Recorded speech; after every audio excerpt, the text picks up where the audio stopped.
بسم اللہ الرحمن الرحیم۔ السلام علیکم۔ کچھ چیزیں ایسی ہوتی ہیں جو ہمیں اللہ سے جوڑے رکھتی ہیں،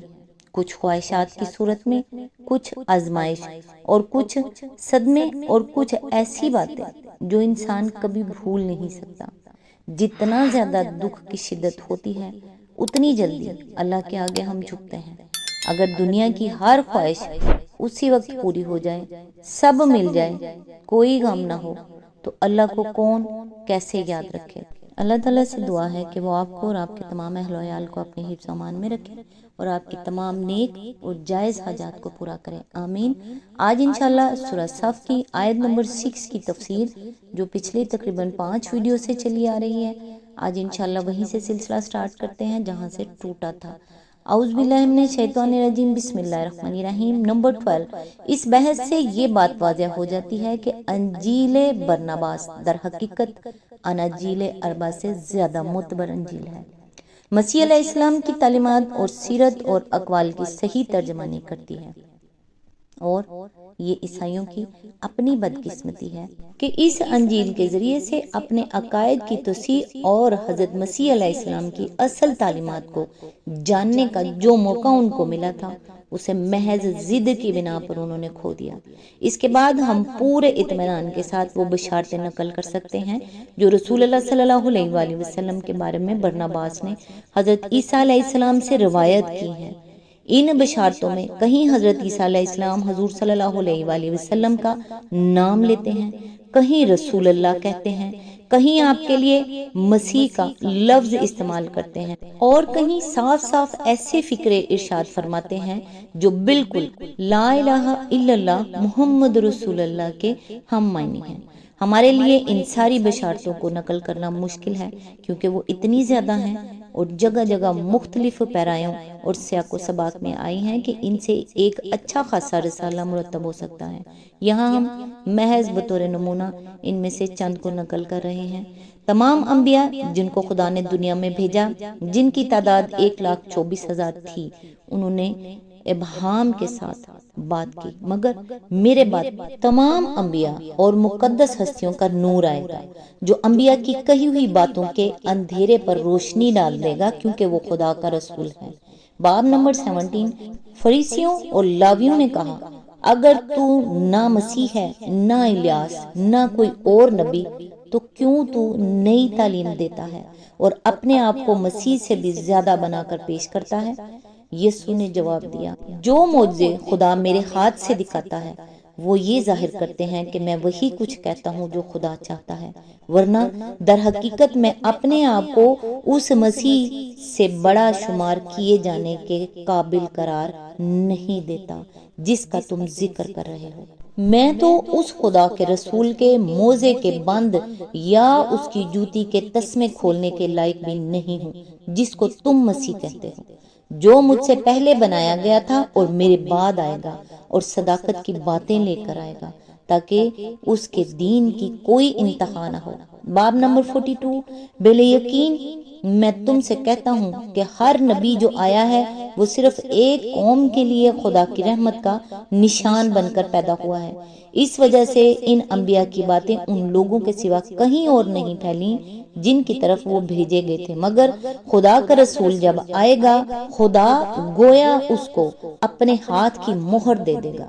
یہاں تک کہ وہ دنیا کی تمام قوموں کو جو اس کی تعلیم پائیں گی نجات اور رحمت پہنچا دے گا۔ وہ بے خدا لوگوں پر اقتدار لے کر آئے گا اور بت پرستی کا ایسا کلا کما کرے گا کہ شیطان پریشان ہو جائے گا۔ اس کے آگے شاگردوں کے ساتھ ایک طویل مکالمے میں حضرت عیسیٰ علیہ السلام تصریح کرتے ہیں کہ وہ بنی اسماعیل میں سے ہوگا۔ باب نمبر 43، اس لیے میں تم سے کہتا ہوں کہ خدا کا رسول وہ رونق ہے جس سے خدا کی پیدا کی ہوئی قریب قریب تمام چیزوں کو خوشی نصیب ہوگی، کیونکہ وہ فہم اور نصیحت، حکمت اور طاقت، خشیت اور محبت، حزم اور درہ کی روح سے آراستہ ہے۔ وہ فیاضی اور رحمت، عدل اور تقوی، شرافت اور صبر کی روح سے مزین ہے، جو اس نے خدا سے ان تمام چیزوں کی بنسبت 3 گنی پائی ہیں، جنہیں خدا نے اپنی مخلوق میں سے یہ روح بخشی ہے۔ کیسا مبارک وقت ہوگا جب وہ دنیا میں آئے گا، یقین جانو میں نے اس کو دیکھا ہے اور اس کی تعظیم کی ہے، جس طرح ہر نبی نے اس کو دیکھا ہے۔ اس کی روح کو دیکھنے ہی سے خدا نے ان کو نبوت دی، اور جب میں نے اس کو دیکھا تو میری روح سکینت سے بھر گئی، یہ کہتے ہوئے کہ اے محمد صلی اللہ علیہ وآلہ وسلم، خدا تمہارے ساتھ ہو اور وہ مجھے تمہاری جوتی کے تسمے باندھنے کے قابل بنا دے، کیونکہ یہ مرتبہ بھی پالوں تو میں ایک بڑا نبی اور خدا کی ایک مقدس ہستی ہو جاؤں گا۔ باب نمبر 44، میرے جانے سے تمہارا دل پریشان نہ ہو، نہ تم خوف کرو، کیونکہ میں نے تم کو پیدا نہیں کیا ہے، بلکہ خدا ہمارا خالق جس نے تمہیں پیدا کیا ہے وہی تمہاری حفاظت کرے گا۔ رہا میں تو اس وقت میں دنیا میں اس رسول کے لیے راستہ تیار کرنے آیا ہوں جو دنیا کے لیے نجات لے کر آئے گا۔ اندریاس نے کہا، استاد ہمیں اس کی نشانی بتا دیں تاکہ ہم اسے پہچان لیں۔ یسوع نے جواب دیا، وہ تمہارے زمانے میں نہیں آئے گا بلکہ تمہارے کچھ سال بعد آئے گا، جبکہ میری انجیل ایسی مسخ ہو چکی ہوگی کہ مشکل سے کوئی 30 آدمی مومن باقی رہ جائیں گے۔ اس وقت اللہ دنیا پر رحم فرمائے گا اور اپنے رسول کو بھیجے گا جس کے سر پر سفید بادل کا سایہ ہوگا، جس سے وہ خدا کا برگزیدہ جانا جائے گا، اور اس کے ذریعے سے خدا کی معرفت دنیا کو حاصل ہوگی۔ وہ بے خدا لوگوں کے خلاف بڑی طاقت کے ساتھ آئے گا اور زمین پر بت پرستی کو مٹا دے گا، اور مجھے اس کی بڑی خوشی ہے، کیونکہ اس کے ذریعے سے ہمارا خدا پہچانا جائے گا اور اس کی تقدیس ہوگی، اور میری صداقت دنیا کو معلوم ہوگی، اور وہ ان لوگوں سے انتقام لے گا جو مجھے انسان سے بڑھ کر کچھ قرار دیں گے۔ وہ ایک ایسی صداقت کے ساتھ آئے گا جو تمام انبیاء کی لائی ہوئی صداقت سے زیادہ واضح ہوگی۔ باب نمبر 72، خدا کا عہد یروشلم میں معبد سلیمان کے اندر کیا گیا تھا، نہ کہ کہیں اور، مگر میری بات کا یقین کرو کہ ایک وقت آئے گا جب خدا اپنی رحمت ایک اور شہر میں نازل فرمائے گا، پھر ہر جگہ اس کی صحیح عبادت ہو سکے گی، اور اللہ اپنی رحمت سے ہر جگہ سچی نماز کو قبول فرمائے گا۔ میں دراصل اسرائیل کے گھرانے کی طرف نجات کا نبی بنا کر بھیجا گیا ہوں، مگر میرے بعد مسیح آئے گا، خدا کا بھیجا ہوا تمام دنیا کی طرف، جس کے لیے خدا نے یہ ساری دنیا بنائی ہے۔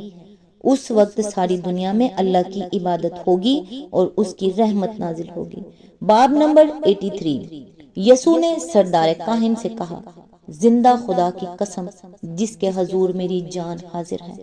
میں وہ مسیح نہیں ہوں جس کی آمد کا تمام دنیا کی قومیں انتظار کر رہی ہیں، جس کا وعدہ خدا نے ہمارے باپ ابراہیم علیہ السلام سے یہ کہہ کر کیا تھا کہ تیری نسل کے وسیلے سے زمین کی سب قومیں برکت پائیں گی۔ پیدائش باب 22 آیت 18۔ مگر جب خدا مجھے دنیا سے لے جائے گا تو شیطان پھر یہ بغاوت برپا کرے گا کہ ناپرہیزگار لوگ مجھے خدا اور خدا کا بیٹا مانے، اس کی وجہ سے میری باتوں اور میری تعلیمات کو مسخ کر دیا جائے گا، یہاں تک کہ بمشکل 30 صاحب ایمان باقی رہ جائیں گے۔ اس وقت خدا دنیا پر رحم فرمائے گا اور اپنا رسول بھیجے گا جس کے لیے اس نے دنیا کی یہ ساری چیزیں بنائی ہیں، جو قوت کے ساتھ جنوب سے آئے گا اور بتوں کو بت پرستوں کے ساتھ برباد کر دے گا، جو شیطان سے وہ اقتدار چھین لے گا جو اس نے انسانوں پر حاصل کر لیا ہے۔ وہ خدا کی رحمت ان لوگوں کی نجات کے لیے اپنے ساتھ لائے گا جو اس پر ایمان لائیں گے، اور مبارک ہے وہ جو اس کی باتوں کو مانے۔ باب نمبر 96، سردار کاہن نے پوچھا، کیا خدا کے اس رسول کے بعد دوسرے نبی بھی آئیں گے؟ یسوع نے جواب دیا، اس کے بعد خدا کے بھیجے ہوئے سچے نبی نہیں آئیں گے، مگر بہت سے جھوٹے نبی آ جائیں گے جن کا مجھے بڑا غم ہے، کیونکہ شیطان خدا کے عادلانہ فیصلے کی وجہ سے ان کو اٹھا لے گا، اور وہ میری انجیل کے پردے میں اپنے آپ کو چھپائیں گے۔ باب نمبر 97، سردار کاہن نے پوچھا، کہ وہ مسیح کس نام سے پکارا جائے گا اور کیا نشانیاں اس کی آمد کو ظاہر کریں گی۔ یسوع نے جواب دیا، اس مسیح کا نام قابل تعریف ہے، کیونکہ خدا نے جب اس کی روح پیدا کی تھی اس وقت اس کا یہ نام خود رکھا تھا، اور وہاں اسے ایک ملکوتی شان میں رکھا گیا تھا۔ خدا نے کہا، اے محمد صلی اللہ علیہ وآلہ وسلم، انتظار کر، کیونکہ تیری ہی خاطر میں جنت، دنیا اور بہت سی مخلوق پیدا کروں گا اور اس کو تجھے تحفے کے طور دوں گا، یہاں تک کہ جو تیری تبریک کرے گا اسے برکت دی جائے گی، اور جو تجھ پر لعنت کرے گا اس پر لعنت کی جائے گی۔ جب میں تجھے دنیا کی طرف بھیجوں گا تو میں تجھ کو اپنے پیغمبر نجات کی حیثیت سے بھیجوں گا، تیری بات سچی ہوگی یہاں تک کہ زمین و آسمان ٹل جائیں گے مگر تیرا دین نہیں ٹلے گا۔ سو اس کا مبارک نام محمد صلی اللہ علیہ وآلہ وسلم ہے۔ اس آیت کی تفسیر جیسا میں آپ کو بتا چکی ہوں کہ ابھی بھی تھوڑی لمبی ہے، لہٰذا نیکسٹ انشاءاللہ یہیں سے سٹارٹ کریں گے جہاں سے سلسلہ ٹوٹ رہا ہے۔ تب تک کے لیے دعاؤں میں یاد رکھیے گا۔ اللہ حافظ۔